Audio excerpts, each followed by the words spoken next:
ಕಾವೇರಿದೆ ಕಿಚ್ಚು. ಸಿಡಬ್ಲ್ಯೂಆರ್ಸಿ ಆದೇಶ ಖಂಡಿಸಿ ಮಂಡ್ಯದಲ್ಲಿ ಹೋರಾಟಕ್ಕಿಳಿದಿದ್ದಾರೆ. ಮಂಡ್ಯದ ಸಂಜಯ್ ವೃತ್ತದಲ್ಲಿ ಬೃಹತ್ ಪ್ರತಿಭಟನೆ ನಡೀತಾ ಇದೆ.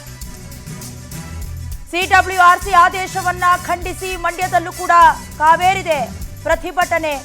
ಮಂಡ್ಯದ ಸಂಜಯ್ ವೃತ್ತದಲ್ಲಿ ಬೃಹತ್ ಪ್ರತಿಭಟನೆ ನಡೀತಾ ಇದೆ. ಕನ್ನಡ ರಕ್ಷಣಾ ವೇದಿಕೆಯಿಂದ ಬೃಹತ್ ಹೋರಾಟ ಮಾಡ್ತಿದ್ದಾರೆ. ತಲೆ ಮೇಲೆ ಕಲ್ಲು, ಖಾಲಿ ಕೊಡ, ಒಣಗಿದ ಕಬ್ಬು ಎಲ್ಲ ಇಟ್ಕೊಂಡು ಹೋರಾಟ ಮಾಡ್ತಿರೋದು. ತಮಿಳುನಾಡಿನ ವಿರುದ್ಧ ಕರವೇ ಕಾರ್ಯಕರ್ತರು ಆಕ್ರೋಶ ಹೊರಹಾಕ್ತಿದ್ದಾರೆ. ಪ್ರಾಣ ಬಿಟ್ಟೆವು, ನೀರು ಬಿಡೋದಿಲ್ಲ ಅಂತ ಘೋಷಣೆ ಕೂಗ್ತಿದ್ದಾರೆ. ಕರವೇ ಜಿಲ್ಲಾಧ್ಯಕ್ಷ ವೇಣು ನೇತೃತ್ವದಲ್ಲಿ ಪ್ರತಿಭಟನೆ ಆಗ್ತಾ ಇರೋದು ಮಂಡ್ಯದಲ್ಲಿ. ಒಣಗೋಯ್ತು ಕಬ್ಬು, ಒಣಗೋಯ್ತು ಅಂತ ಆಕ್ರೋಶ ಹೊರಹಾಕ್ತಿದ್ದಾರೆ. ಹಳೆ ಬೆಂಗಳೂರು ಟು ಮೈಸೂರು ಹೆದ್ದಾರಿ ತಡೆದು ಪ್ರತಿಭಟಿಸುತ್ತಿದ್ದಾರೆ. ಇನ್ನು ಮುಂದುವರೆದು ಹೆದ್ದಾರಿಯಲ್ಲಿ ಅರೆಬೆತ್ತಲೆ ಚಳುವಳಿ ಮಾಡಿ ಆಕ್ರೋಶವನ್ನ ವ್ಯಕ್ತಪಡಿಸಿದ್ದಾರೆ. ಈಗಾಗಲೇ ಸಿಡಬ್ಲ್ಯೂಆರ್ಸಿ ಆದೇಶ ಏನ್ ಕೊಟ್ಟಿದೆ, ಇದರ ವಿರುದ್ಧ ಕರ್ನಾಟಕ ಸರ್ಕಾರ ಸಿಡಬ್ಲ್ಯೂಎಂಎ ಇದಕ್ಕೆ ಮೇಲ್ಮನವಿ ಸಲ್ಲಿಸೋದಕ್ಕೆ ನಿರ್ಧರಿಸಲಾಗಿದೆ. ಬಟ್ ಈಗಾಗಲೇ ಕಬಿನಿ, ಕೆಆರ್ಎಸ್ ಜೊತೆಗೆ ಹೇಮಾವತಿ ಜಲಾಶಯದಲ್ಲೂ ಕೂಡ ನೀರಿಲ್ಲ. ನಿರೀಕ್ಷಿತ ಪ್ರಮಾಣದಲ್ಲಿ ಮಳೆಯಾಗಿಲ್ಲ. ಹಾಗಾಗಿ ನಮ್ಮ ಹೊಟ್ಟೆಗೆ ಸರಿಯಾಗಿ ಏನು ಕೊರತೆ ಉಂಟಾಗ್ತಾ ಇದೆ, ಬೆಳೆ ಬೆಳೆಯೋದಕ್ಕೆ ಸಾಧ್ಯ ಇಲ್ಲ, ಸಮಸ್ಯೆಗಳಾಗ್ತಾ ಇದೆ ಅಂತ ದೃಶ್ಯದಲ್ಲಿ ಗಮನಿಸ್ತಾ ಇದ್ರಿ. ತಲೆ ಮೇಲೆ ಚಪ್ಪಡಿ ಕಲ್ಲನ್ನ ಇಟ್ಕೊಂಡು ಅರೆ ಬೆತ್ತಲಿನಲ್ಲಿ ರಸ್ತೆಯ ಮಧ್ಯದಲ್ಲಿಯೇ ಪ್ರೊಟೆಸ್ಟ್ ಮಾಡ್ತಿದ್ದಾರೆ. ಸದ್ಯ ಈ ಕಾವೇರಿ ಕಿಚ್ಚು ಮತ್ತಷ್ಟು ಜಾಸ್ತಿ ಆಗುವ ಸಾಧ್ಯತೆ ಇದೆ.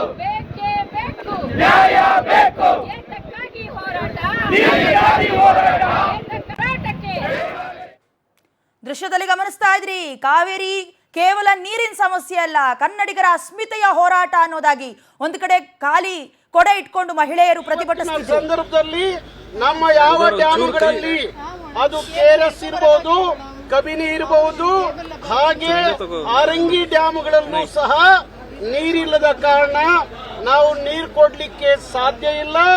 ಹಾಗಾಗಿ ನಮ್ಮ ಮನವಿಯನ್ನ ಕಾವೇರಿ ನೀರು ನಿವಾರಣಾ ಪ್ರಾಧಿಕಾರದ ಮುಂದೆ ರಾಜ್ಯ ಸರ್ಕಾರ ಸಲ್ಲಿಸಬೇಕಾಗುತ್ತೆ.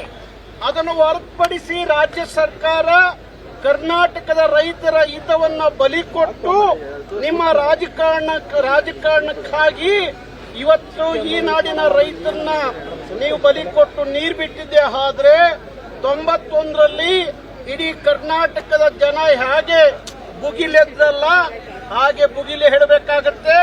ಅವತ್ತು 91ರಲ್ಲಿ ಆದಂತ ಸಾವು ನೋವುಗಳು ನಿಮಗೆ ನೆನಪಿರ್ಲಿ.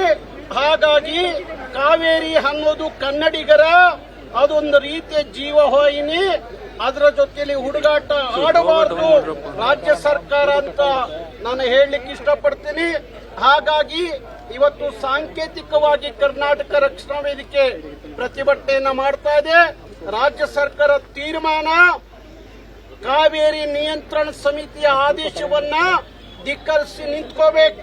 91ರಲ್ಲಿ ಹಾಗೆ ಬಂಗಾರಪ್ಪನವರು ಅವತ್ತು ಆ ತೀರ್ಪನ್ನ ಧಿಕ್ಕರಿಸಿ ನಿಂತರು. ಬಂಗಾರಪ್ಪನವರ ಶಿಷ್ಯ ಅಂತ ಹೇಳಿಕೊಳ್ಳುವಂತ ಡಿ.ಕೆ. ಶಿವಕುಮಾರ್ ಅವರು ಗುರುಗಳ ಮಾರ್ಗ ಹಿಡಿದ್ರೆ ಕರ್ನಾಟಕದ ಹಿತವನ್ನ ಕಾಪಾಡದಂಗಾಗುತ್ತೆ. ಅದಕ್ಕೋಸ್ಕರ ಯಾವುದೇ ಕಾರಣಕ್ಕೂ ಕಾವೇರಿ ನಿಯಂತ್ರಣ ಸಮಿತಿಯ ತೀರ್ಪನ್ನ ಧಿಕ್ಕರಿಸಬೇಕು ಅಂತ ಆಗ್ರಹಿಸ್ತೀವಿ.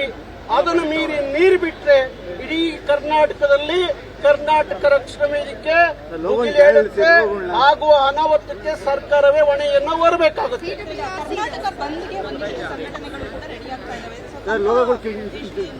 ಕರ್ನಾಟಕದ ವಿಚಾರದಲ್ಲಿ ನನಗೆ ನಂಬಿಕೆ ಇಲ್ಲ. ಪದೇ ಪದೇ ಕರ್ನಾಟಕ ಬಂದ್ ಅಂತ ಹೇಳಿ ಅಲ್ಲೆಲ್ಲೋ ಮಾತಾಡಿ ಮನೆ ಸೇರ್ಕೊಂಡ್ಬಿಟ್ರೆ ಕರ್ನಾಟಕ ಬಂದ್ ಆಗಲ್ಲ. ಹಾಗಾಗಿ ಪ್ರತಿಭಟನೆಗೆ ಅನೇಕ ಮಾರ್ಗಗಳಿದ್ದಾವೆ. ಚೂರು ಜಾಸ್ತಿ ಬರಬೇಕು. ಹಾಗಾಗಿ ಆ ಸಪೋರ್ಟ್ ತಗೊಂಡ್ರೆ ನೀವು ಫುಲ್ ನಮ್ಮ ಮೇಲೆ ಮಾಡಬೇಕಾಗುತ್ತೆ. ಇಡೀ ರಾಜ್ಯವನ್ನ ಎಚ್ಚರಿಸಬೇಕಾಗುತ್ತೆ, ಜಾಗೃತಿ ಮೂಡಿಸಬೇಕಾಗುತ್ತೆ.